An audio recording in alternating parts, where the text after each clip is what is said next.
We're back here to close out our day on PALS TV. I hope you've been enjoying the breaks and the ability to kind of talk and mingle a little bit in between these episodes. I think that's really cool. So continue to give us our feedback though, and give us an idea of what you're looking for, or if there's anything we may be not bringing you yet here on PALS TV that we can try to add in our future segments. I know Caitlin talked to me about some trips to Creekside and other things like that, so we'll look into that here soon. But now we're going to be heading over to Columbus and joining Phil for some poetry, do our poetry hour. Done a great job reading us different poems, so we really appreciate him coming on here and continuing to do that. So live from Columbus, we have Phil.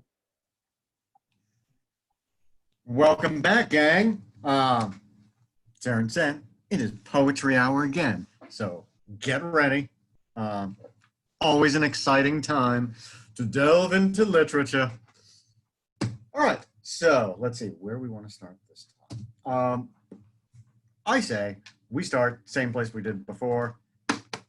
You can't beat the Bard of Avon. Good old Willie Shakespeare. And you know what? Let's go with one you know. You've heard this, I don't know how many times, bits of it anyway. But we can get into the whole thing, and you'll hear the actual poem. This is Sonnet 18. Again, the sonnet's 14 lines, 12 in an A-B rhyme scheme, and then we've got what's called a heroic couplet at the end, just 2 lines that rhyme. And because it's Shakespeare, it's, of course, iambic pentameter, as always. That just means there's 5 double beats. And I am just fine, Alex. How are you? Wait, where are you? There you are. All right. You're doing good. Okay. Again, Shakespeare should not be the... He was writing to people, real working people. Just normal talk. Simple. Shall I compare thee to a summer's day? Thou art more lovely and temperate. Rough winds do shake the darling buds of May, and summer's leaf hath all too short a date. Sometimes too hot the eye of heaven shines, and often is his gold complexion dimmed. And every fair from fair sometimes declines, by chance or nature's changing course undrimmed. But thy eternal summer shall not fade, nor lose possession of that fair thou hast. Nor shall death brag thou wanderest in his shade, when in eternal lines to time thou growst. So long as men can breathe or eyes can see, so long lives this, and this gives life to thee. This is just the probably one of the most analyzed poems of Shakespeare, because you do it in high school a lot. It's a fairly simple one to get into for like a first Shakespeare thing. Some people would say you're pretty as a summer's day, but some summer days aren't that nice, and you're nice all the time. That's all he's saying there. He just took 14 lines to do it. All right, so that's our start. Anybody want to jump in? Anybody got anything they want to throw out? Caitlin's too busy on the phone. Not even paying attention. All right. So we've gone there. Let's go back to actual formal. Not just kind of sounds formal because it's Shakespeare, but somebody who wrote formally. This is William Blake. He is again English because that's what I read.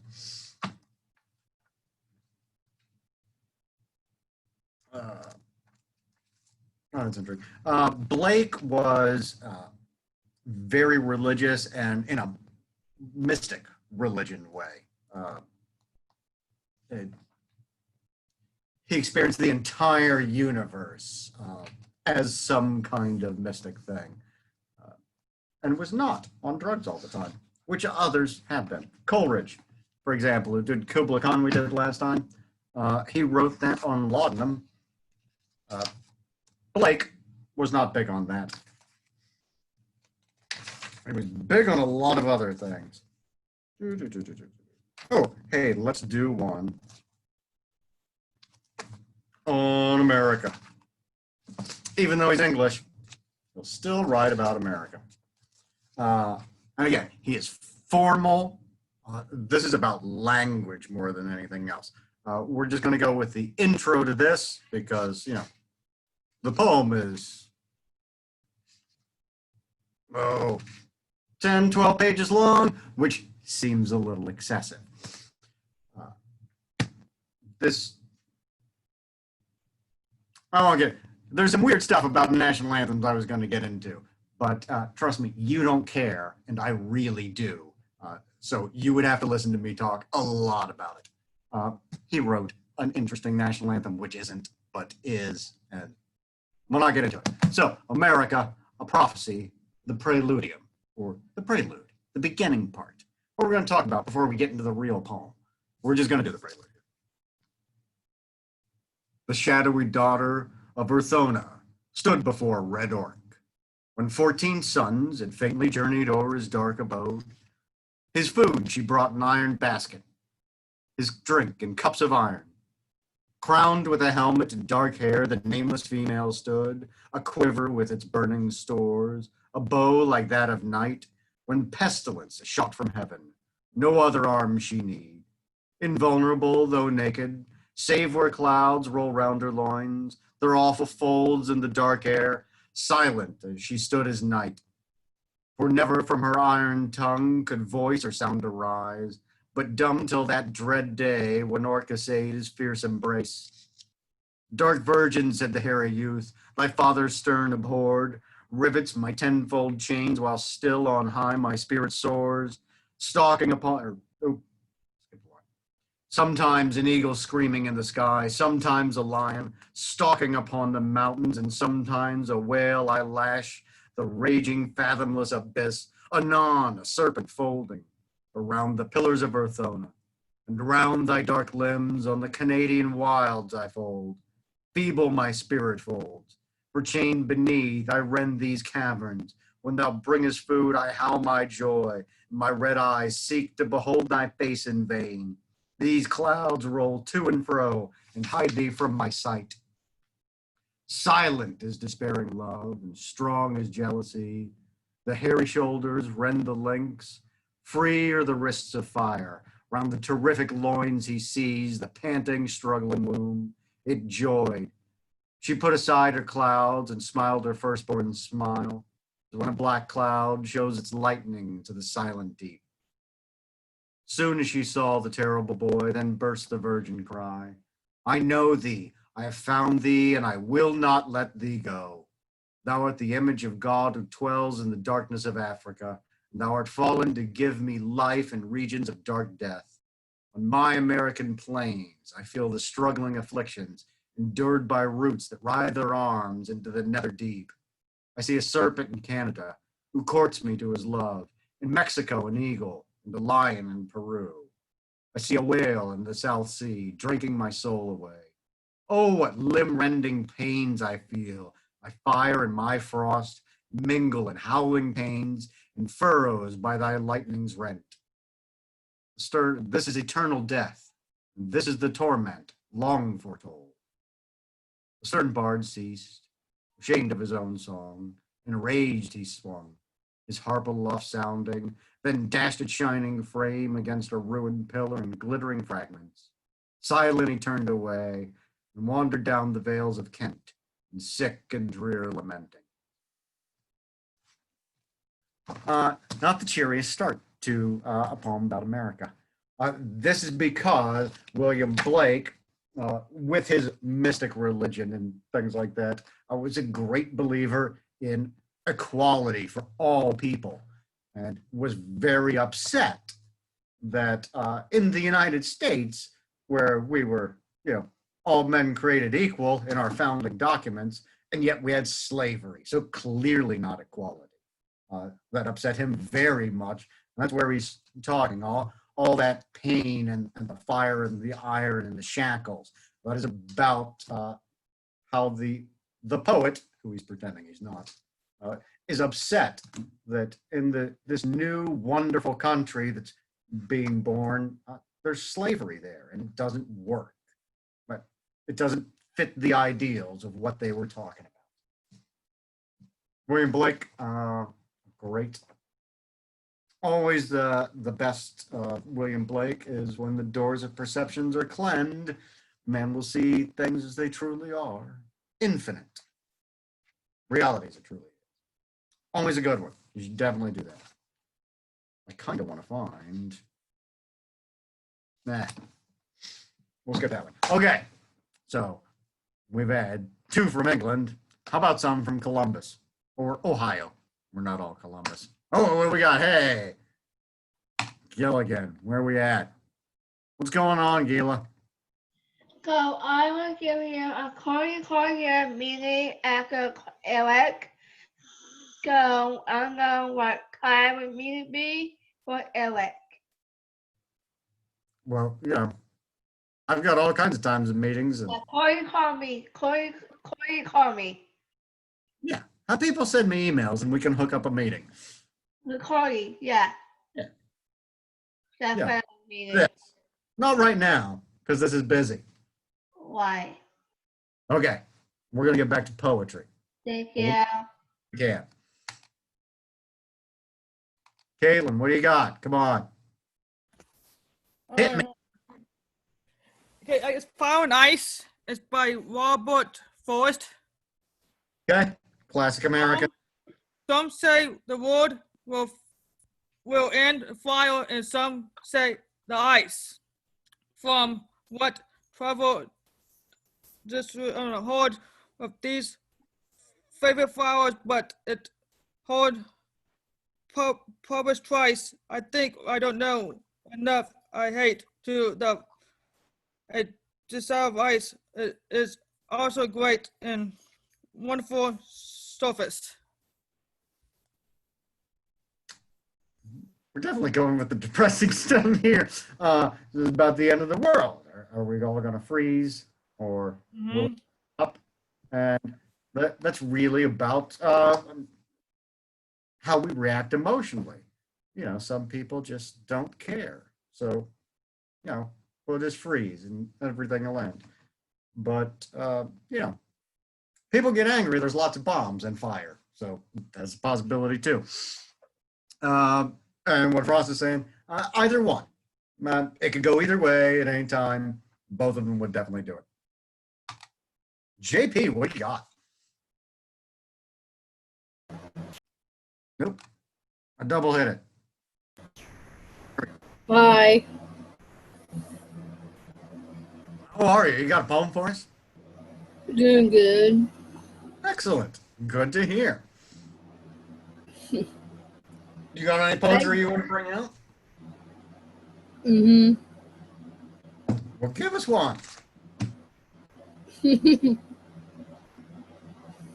Doing your own would be great, by the way. I talked to Alice Jan. On here today? Yeah, for Alice Jan. I want to talk to him. Yeah. But we'll have time to chat when we get done with this. At the end of the day. He'll definitely be here as much as he can. All right. Anybody else got Mara? Anybody else, Mara, have a poem they want to do right now? Mara. Nothing? You're going to wait? All right. Perfect. So I wrote my own. Excellent. Always a good time. Can you hear me all right? I can hear you perfectly. Everybody else good? All right. Yeah, they're all good. Okay. It's called One Sidestep Closer. Rising before bronze, hope's horizontal. Swaying linens whisper promise, aromatherapy of vanilla-scented wildflowers. Balancing one sidestep closer. Shuffling stillness, perched between windowsills. Doing our best to cradle homegrown lessons, feathered from unseen places, wandering further over. shifting soothed upon lingering cadence, parched by patching linked corners, floating above patterned distances, collecting chosen quarters. Squinting lashes yawn, left behind by seeped edges, while listening to vinyl recorded legends. Wider range spread of panoramic vision, sharing pixel lenses. Awaiting patiently for the gilded pendulum arrowheads to resist oscillating, curving oceanic poles, drawing in rays of gravity, tapping crescent rhythm sigh between silhouetted fantasies, reflecting gabled abodes like plaid-lined hammock canopies. Come on, guys. Come on, Thank Caitlin. you. I know you're paying attention. There we go. Most excellent, Mara. Thank you very much for sharing. We're always particularly happy to hear stuff we write ourselves. I can pretty much get, no matter how long we do this poetry hour, you will never hear me read anything I write myself, poetry-wise, because anything that I write, you just can't say. It's all visual and weird. So maybe I'll show one at some point. Let me do that. Anybody else? Or anybody want to do another one? Hey, Rod Stewart. Wait. Caitlin, does Ron Stewart have a poem? No. One called Maggie May? Yeah. Right. Let me go that. I think that'll work. We can do some rocks, Roth. As you might guess from the outfit last time, which I'm not wearing this time, and because I said it several times, I'm a big fan of the Beats. This is a collection of a bunch of them. Kerouac, Ginsberg, Burroughs, all of them. People wearing black, drinking a lot of coffee, wearing berets, and not being French yet. Pretty much where the whole clicking thing came from. And where the hippies started before that movement came along, we had the Beats first. So in that thing, we got Kenneth Roxroth doing Thou Shalt Not Kill. This is a very much a prelude into the hippie movement and the anti-war. He is upset about the death that he sees around him in wars, when it's not wars, when it's just people, things like that, and not just violence, but when you allow people to starve, when we don't help each other, and that causes sometimes just slow death. But he is worried about this, so this is the first part of his poem, letting us know that we need to be doing something about this. It's not sadness, it's a call to action. That this is the anger that he feels and we need to go do something. This is where he's starting. They're murdering all the young men for half a century now, every day. They've hunted them down and killed them. They're killing them now. At this minute, all over the world, they're killing the young men. They know 10,000 ways to kill them. Every year they invent new ones. In the jungles of Africa, and the marshes of Asia, and the deserts of Asia, and the slave pens of Siberia, and the slums of Europe, in the nightclubs of America, the murderers at work. They're stoning Stephen. They're casting him forth from every city in the world, under the welcome sign, under the Rotary emblem, on the highway in the suburbs. His body lies under the hurling stones. He was full of faith and power. He did great wonders among the people, and they could not stand against his wisdom. They could not bear the spirit with which he spoke. He cried out in the name of the tabernacle of witness in the wilderness. They were cut to the heart. They gnashed against him with their teeth. They cried out with a loud voice. They stopped their ears. They ran on him with one accord. They cast him out of the city and stoned him. The witnesses laid down their cloths at the feet of a man whose name was your name. You. You were the murderer. You were killing the young men. You were broiling Lawrence on his gridiron. When you demanded he divulge the hidden treasures of the spirit, he showed you the poor. You set your heart against him. You seized him and bound him with rage. You roasted him slow on a fire. His fat dripped and spurted into flame. The smell was sweet to your nose. He cried out, I'm cooked on this side. Turn me over and eat. You, eat of my flesh. You were murdering the young men. You were shooting Sebastian with arrows. He kept the faithful steadfast under persecution.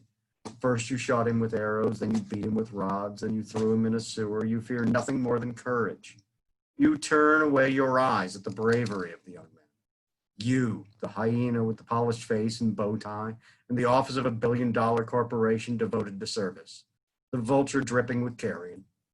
Carelessly and carefully robed in imported tweeds, lecturing on the age of abundance. The jackal in double-breasted gabardines, barking by remote control in the United Nations. The vampire Pat, seated at the couch head, notebook in hand, toying with his decelerator. The autonomous ambulatory cancer, the superego in 1,000 uniforms. You, the finger man of Behemoth, the murderer of the young men. As again, as our world is not set up for truth and beauty. That he thinks it's being destroyed, not only in wars and stuff, but just the way our society is created. Those powerful rich people, particularly when he says you, he's not talking to you, except as we're culpable in that. But you know, it's the people in power that just smash everything down. Don't make you want to try to make anything beautiful and artistic and wonderful. That's the death that he's talking about, that leads to a death of the soul, which is why he uses all the religious imagery of Christian saints and how they died. Okay, so where are we at? Anybody else got something? No? Okay. Here we go. Oh, wait. I'm here, Phil. I You told ready to Phil. do yours, Aaron? Yeah, the segment started that I found a couple Disney poems.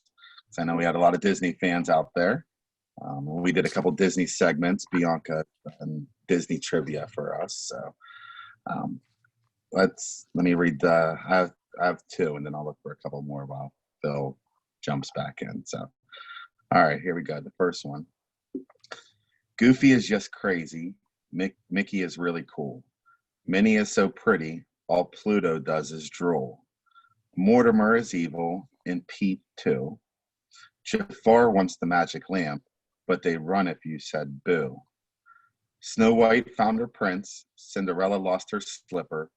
Sleeping Beauty has been awakened, and Ariel lost her flipper. So people who read this poem, you can see that I was busy, but remember who the creator was, Mr. Walt Disney. All right, and then the other one I had, I don't know if you'll believe, I met a princess today and was greeted in her castle in the most royal way. Yes, I met a real princess who stooped to welcome me, and inside her royal castle, I met another three. There were towers that had banners, stained glass windows in the wall, and sparkling lights of magic in the royal banquet hall. A fairy flew from somewhere, and she waved her magic wand. Then she blessed me with a smile that became our special bond. My greatest wish was granted, in a star that's only mine, in that land of deep enchantment where the brightest wonders shine. I became a royal princess at that magic coronation and was gifted with the enchantment in a regal celebration. For the princess is a princess when she is one and in her heart. When becoming a true princess, inner beauty's where you start. I can take you to my castle in a land of mystery, and if you have that childlike virtue of believing what you see, If you know that there is wonder and perceive the majesty of a child's imagination, it will set your spirit free. Whisk away then in that place where as a child I flew, there all your dreams are living and your wishes all come true. There you go. So there's 2 Disney poems I pulled out of nowhere. I don't know idea. So they don't even compare to what you gave us, Mara. So, but Phil, you go. Far better, Mara than Disney. Yeah. Let's see. I think that gave us a nice light break before some more heavy stuff. I've got some other light ones that I can throw in a bit later, but now let's just go weird. It's not that weird, but it'll sound really strange. Chaucer is a huge influence on English writing forever. How we write stories, how we think of things. He wrote in poetry because that's how everybody wrote everything then. It was all in verse. He also wrote in Middle English, which sounds incredibly strange and it's very difficult to understand. He also wrote a lot of dirty jokes into his stories.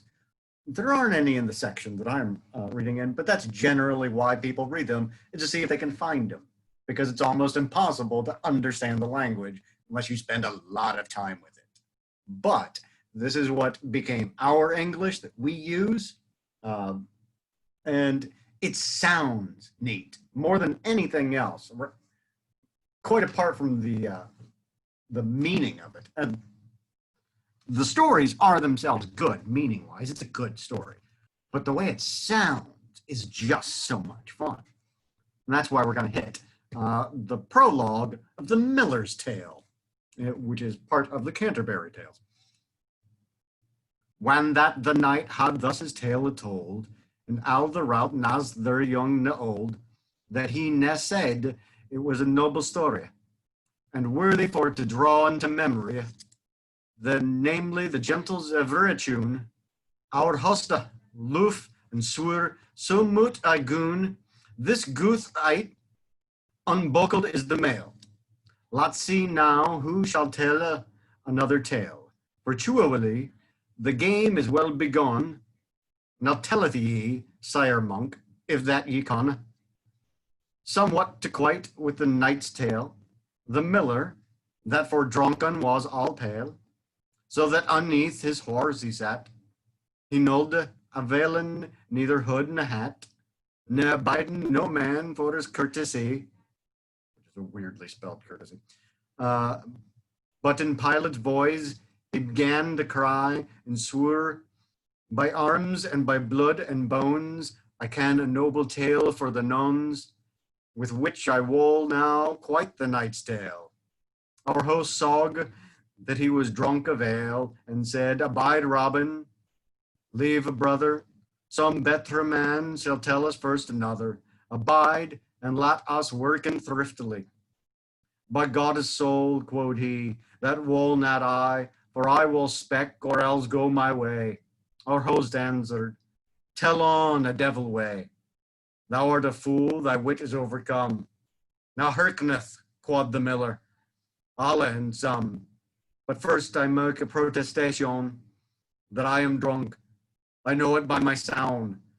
And therefore, if that I misspeak or say, white it the ale of Southwark, I pray.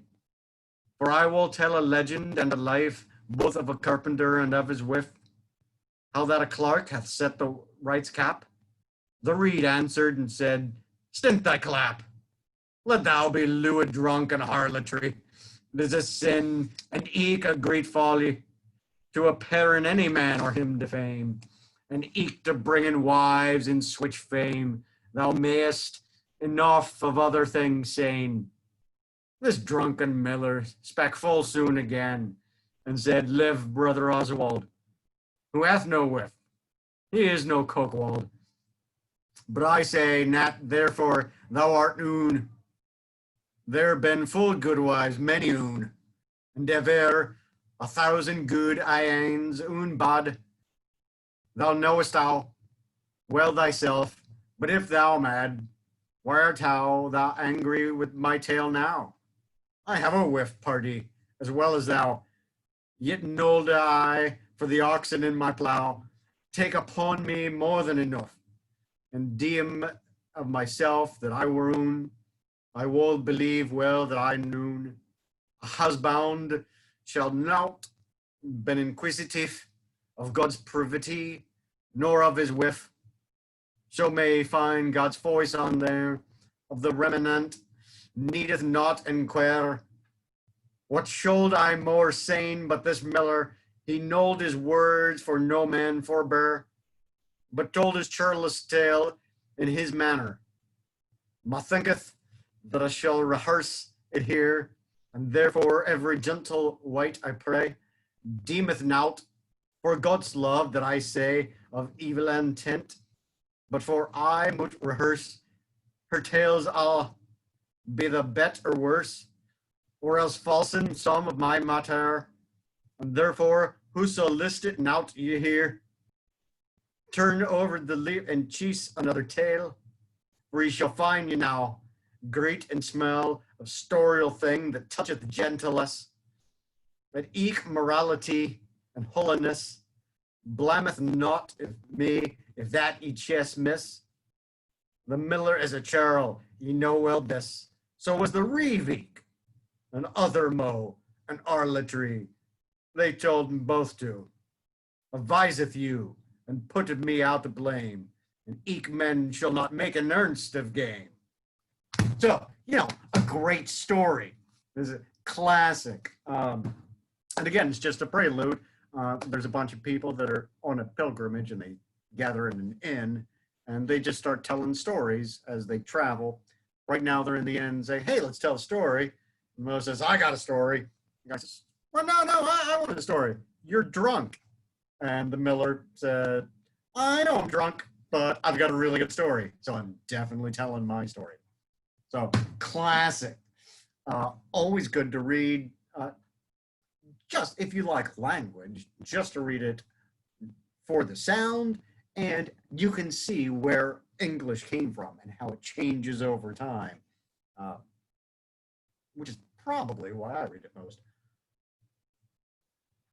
Alex, what do you got? Hi, Jessica.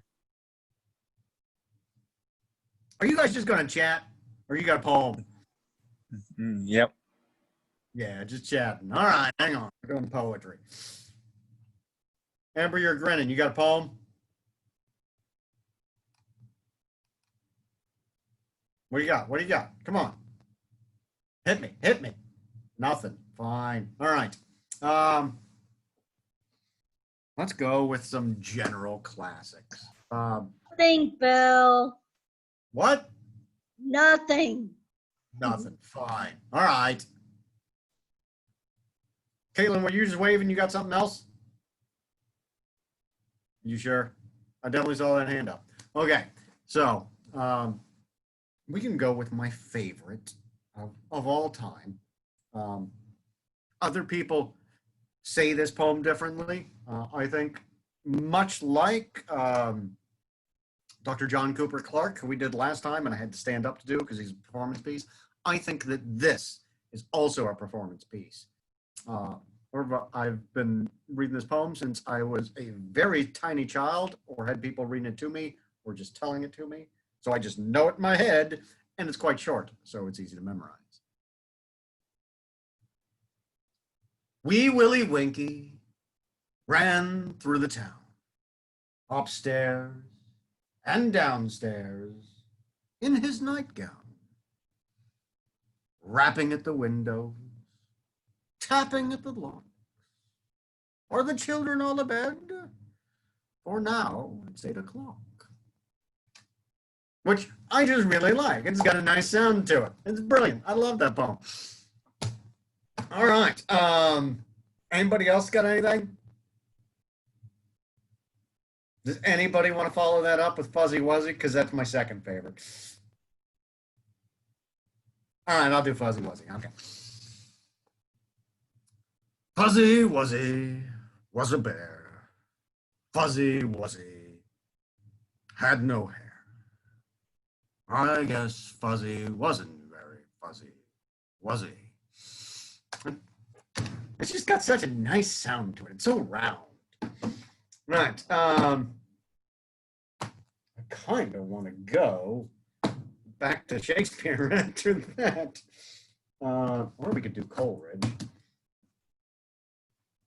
Yeah, let's do Coleridge because I'm trying to remember the Macbeth soliloquy from Tomorrow and Tomorrow. I can't remember the end in my head as I'm thinking about it.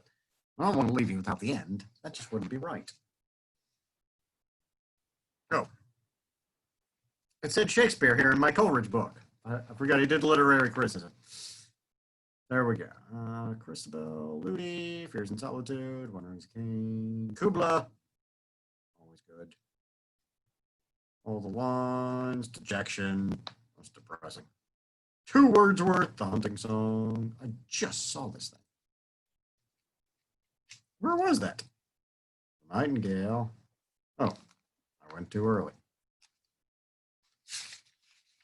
All right. If you like metal, Iron Maiden did this poem, which is a very long poem. It's like a 13-minute song. It's brilliant. We're just going to go over the beginning, and then we'll jump to the end. Yep. Okay. And I'll tell you what happens in the middle. It's a great story. So, The Rime of the Ancient Mariner in 7 parts. I'm not doing all the parts. Samuel Taylor Coleridge. A classic epic poem. It is an ancient mariner, and he stoppeth one of 3. By thy long grey beard and glittering eye, now wherefore stoppest thou me? The bridegroom's doors are open wide, and I am next of kin. The guests are met, the feast is set, mayst hear the merry din. He holds him with his skinny hand. There was a ship, quoth he. Hold off, unhand me, grey-beard loon, eftsoons his hand dropped he. He holds him with his glittering eye. The wedding guest stood still, and listened like a 3 years child. The mariner hath his will. The wedding guest sat on a stone, he cannot choose but hear, and thus spake on that ancient man, the bright-eyed mariner. Okay, so there's this guy, he's going to a wedding. He's the best man at a wedding. And some crazy sailor, old dude, comes charging up and says, hey, stop. And he says, hey, I got to go to the wedding. What are you stopping me for? And he says, I got to tell you something. He said, this guy looks like he just crawled out of a pit of garbage. But he's staring at me and I can't not listen to him. And so the mariner tells his tale. And the mariner's tale is basically, he was on a ship with a bunch of other people because ships have a lot of people. And while he was on the ship, they were sailing, and he saw an albatross, which is a great big giant white bird, and he shot it. And the albatross dies, and all sorts of bad stuff starts happening to the ship. And they say, hey, you, mariner, this is all because you shot the albatross. Everything's going bad. We're running out of water. We can't get anything. So they take the albatross, and they put a rope around it, the dead one, and they hang it around the mariner's neck. And then, as things go by, the personification of death and life and death show up, and they're playing dice. Everybody on the ship dies of thirst. What's the, oh man, I can't think of it. There's a better word for dying of thirst. Man, I can't think of it at all. Like starvation for hunger, but for thirst. Anyway, except the mariner, he lives and he's on a ship. There's water all around him, but he can't drink any of it. He's like, oh, all my friends are dead, and this is all because I shot this bird. And finally, after days and days and days and days of this, he says, boy, I am really sorry for shooting that bird. I am never going to do this again. I will be kind to all living creatures. When he says that, this magic spell that they put on, as Iron Maiden says, and then the spell starts to break. The albatross fell from his neck, sinks down like lead into the sea. And then there's a great big guitar solo. It's really nice. So, the mariner has this curse that he's dealt with, and then he is cursed again, now that he's free. He gets back, and his job is to go around and tell everybody his story so they know, be nice to animals, basically. Which is the bit we're going to get into as we get to the end. Where he starts, we are back. The mariner is talking again to the wedding guest, and he's the one whose voice we hear first. Oh, wedding guest, this soul had been alone on a wide, wide sea. So lonely 'twas that God himself scarce seemed there to be. Oh, sweeter than the marriage feast, 'tis sweeter far to me, to walk together to the kirk with a goodly company, to walk together to the kirk and all together pray, while each to his great father bends, old men and babes and loving friends and youths and maidens gay. Farewell, farewell, but this I tell to thee, thou wedding guest, he prayeth well who loveth well, both man and bird and beast. He prayeth best who loveth best all things, both great and small, for the dear God who loveth us, he made and loveth all. The mariner, whose eye is bright, whose beard with age is hoar, is gone. Now the wedding guest turned from the bridegroom's door.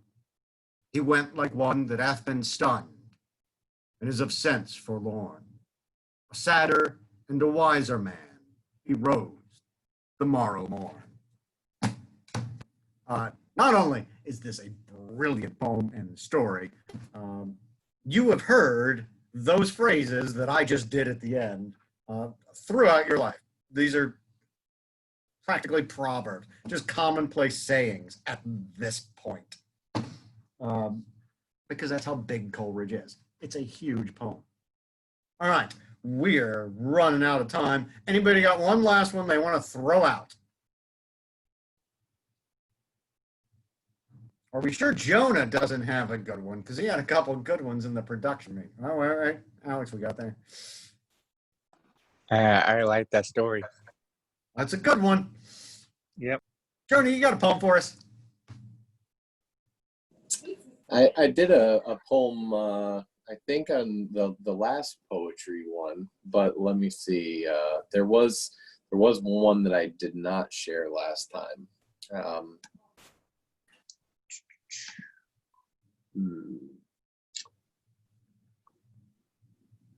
I was kind of a big fan of haikus, which I know the one was with haikus. It is, correct me if I'm wrong, Phil, it's 5 syllables, 7 syllables, and then 5 again. Is that right? Yeah, 575, I'm pretty sure, yeah.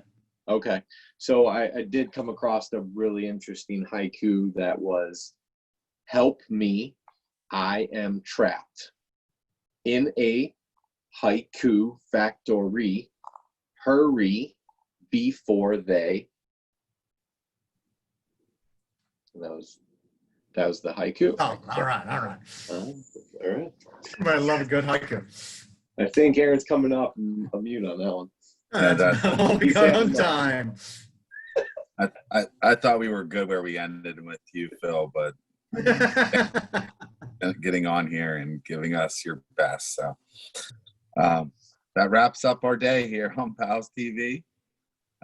Thank Phil for his wonderful job and his great poetry, and always love listening to Mara's poems as well. So come back and join us tomorrow. Remember, that will be our final episode of the week, because we will not be on here Friday to observe Independence Day. The 4th of July is on Saturday, so we're going to take off Friday. But we will be back tomorrow to wrap out our week and get your art together as well, because I know AOTL is going to do their art show and tell So have, nice, Caitlin, your art prepared to be able to show off and brag about it a little bit. So I know Gila had some amazing art last week too. So I'm looking forward to what you have this week. All right, everyone, have a great rest of your night, and we will see you tomorrow. Take care, everybody.